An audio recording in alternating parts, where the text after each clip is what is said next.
Okay, good morning everybody. Welcome aboard the 47-foot Vagabond from Velmare in Italy, built 1983, and it's named the Yono Explorer.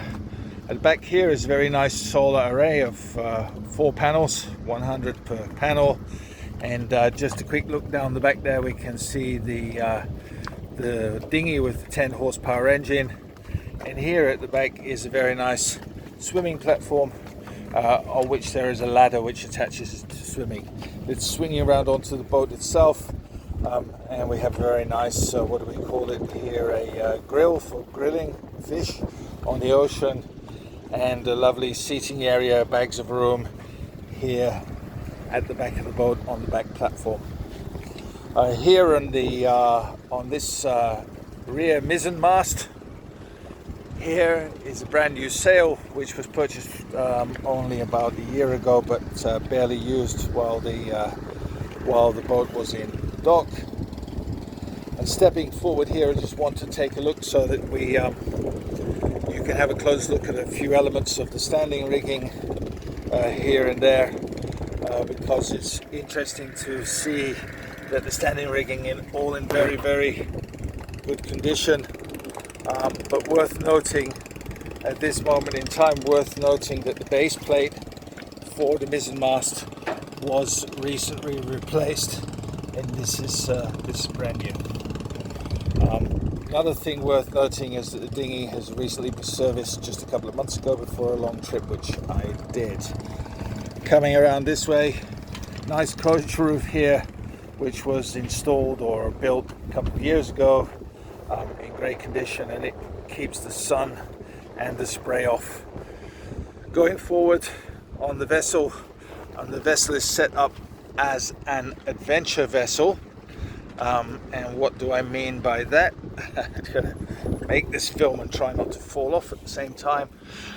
We have plenty of security here going along the front of the vessel to the main mast, but what I want to show you here is the tank storage, and inside the tank storage, inside the front here in this storage area is currently locked, is a compressor from which we can fill the tanks on the go. Looking back to the vessel there, we can see the coach roof, great visibility, and here's the main mast. Going up the main mast, is still in great condition, and we set up the lines from the furling mainsail so that they can be operated from inside the cockpit. Just taking a look here, the mainsail itself is a few years old. I bought it with the boat when I bought the boat three years ago, but still in good condition. There actually will be some photographs of the sail when it was unfurled yesterday when we were sailing. In terms of the front end here, we have very nice windlass, operating both manually and electrically, and large anchor, and about 80 meters of chain in a chain locker, which is in good condition and is very, very useful here in Indonesia, where some of the anchorages can be 20 to 30 meters deep. Anyway, welcome to the exterior of the Yono Explorer.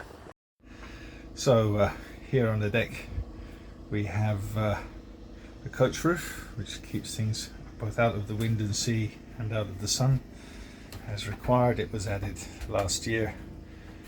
We'll just take a full. This is a center cockpit, very deep, very safe in the event of heavy seas, which you can get from time to time around here in Indonesia. This is a Bluewater boat as well. And coming over here, we're having a Ray Marine autopilot and an Axiom flat screen, which integrates both the navigation and also the multi-capability color radar. There's our wind instruments and engine instruments over there, which are all very functional. And looking out onto the front of the boat. Okay, let me come back around again now. Step out onto the back of the boat. And out we go.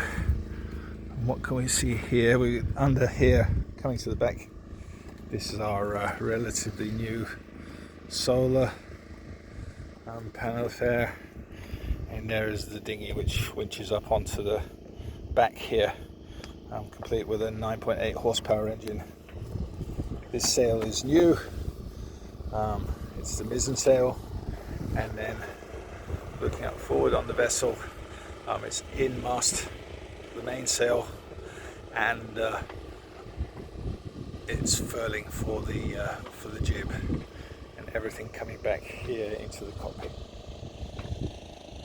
So generally, I find it to be a lovely, safe, and reliable vessel to operate. So stepping into the interior of the vessel, here is the very large saloon, plenty of light as well, and airflow coming into it.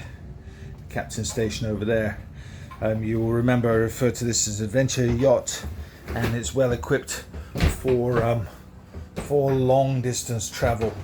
And what do I mean by that? Well, we take a look at aspects like, for example, this fridge freezer, which can be operated in two compartments, one is a fridge and one is a freezer, in very nice condition. Captain's station, bags of storage, and coming around here into this galley. Now this galley tucked here in the corner is actually very, very useful when out and about on some pretty heavy seas. You're quite tight in there in the galley and able to operate with a certain amount of security. I'm just going to lift some of these panels.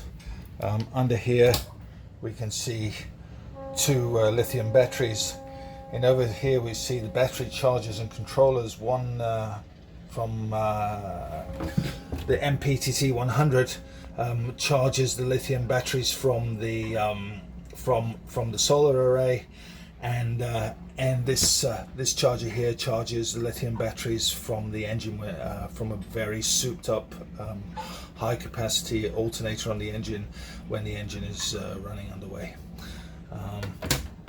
Okay, and then let's close that for a moment, and we'll just pop up under here as well,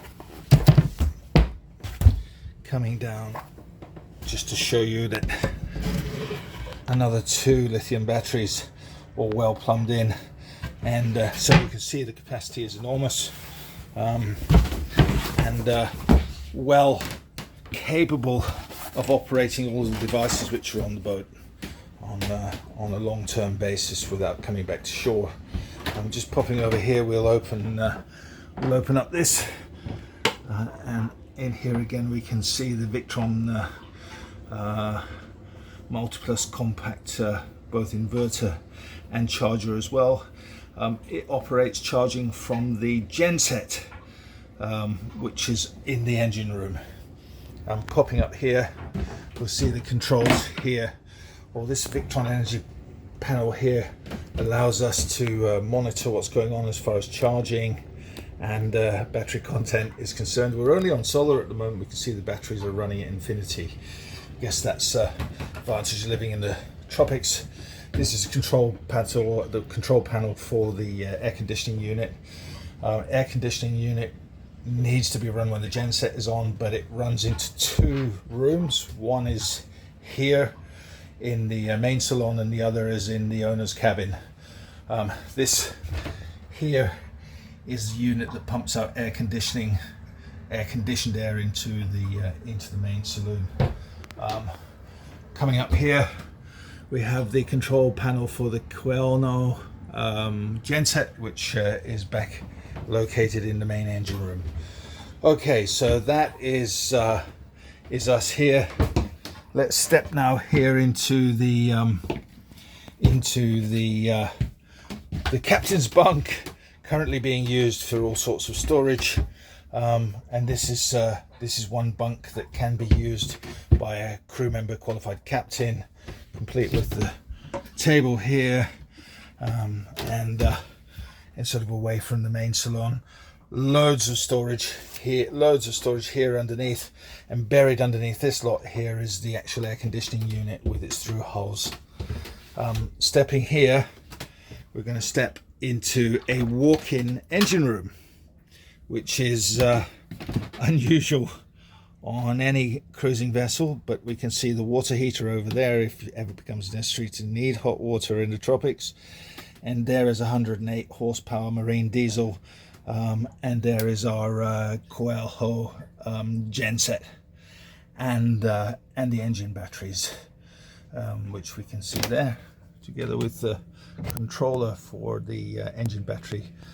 And up forward there you won't see it, but there is a brand new marine gearbox was put on that when I changed all the ratio from the gears. Looking up here, the roof of the engine room is actually the floor of the cockpit, so if there's any major maintenance which needs done, you remove the floor of the cockpit for full aerated access to the engine room.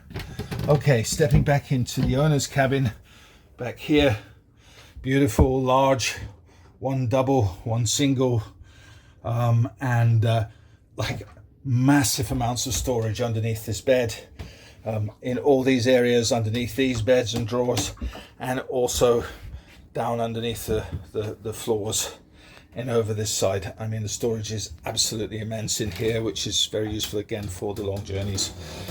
This is the ensuite head and shower, clean and functional and rather nice. Nothing fancy, of course. If I step here to the back, we can have a look around and actually see from the other side just how much room there is here back on this vessel. Okay, let's go walking from here back through this companionway alongside captain's bunk, stepping back through the saloon and going forward. We take a forward run here, and we're coming to the first twin bunk cabin, very spacious bunks and sufficient storage as well up here on the left hand side, all with fans but no air conditioning in these forward cabins. Stepping forward here as well, we have the second twin bunk cabin, again with bags of room.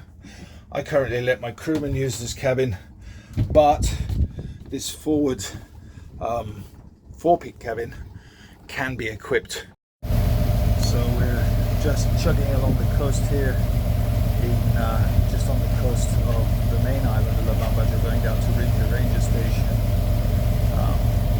Chugging on a nice, easy 800 RPM, the way the engine is set up. And I can't get it from here, but basically we're doing about 6 knots just on the 800 RPM, and it's probably about taking the shortcut here with reefs everywhere. It's about the speed you want to go.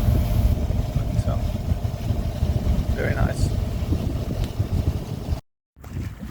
It's a little bit of light wind sailing. Haven't got the full main out because I'm kind of single-handed, although you see 2 local crew members on board. Unfortunately, all the sail work when I'm on my own has to be done by me. So it's good when you've got a few sailing friends that come sailing. A local crew are good, but when you want the sails out, you can only trust yourself. Okay, but notwithstanding 15 gross tons, a little bit of reefed main, 10 knots of wind, and we've got about 3.5-4 knots of speed, which is nice just for building along here through the national park.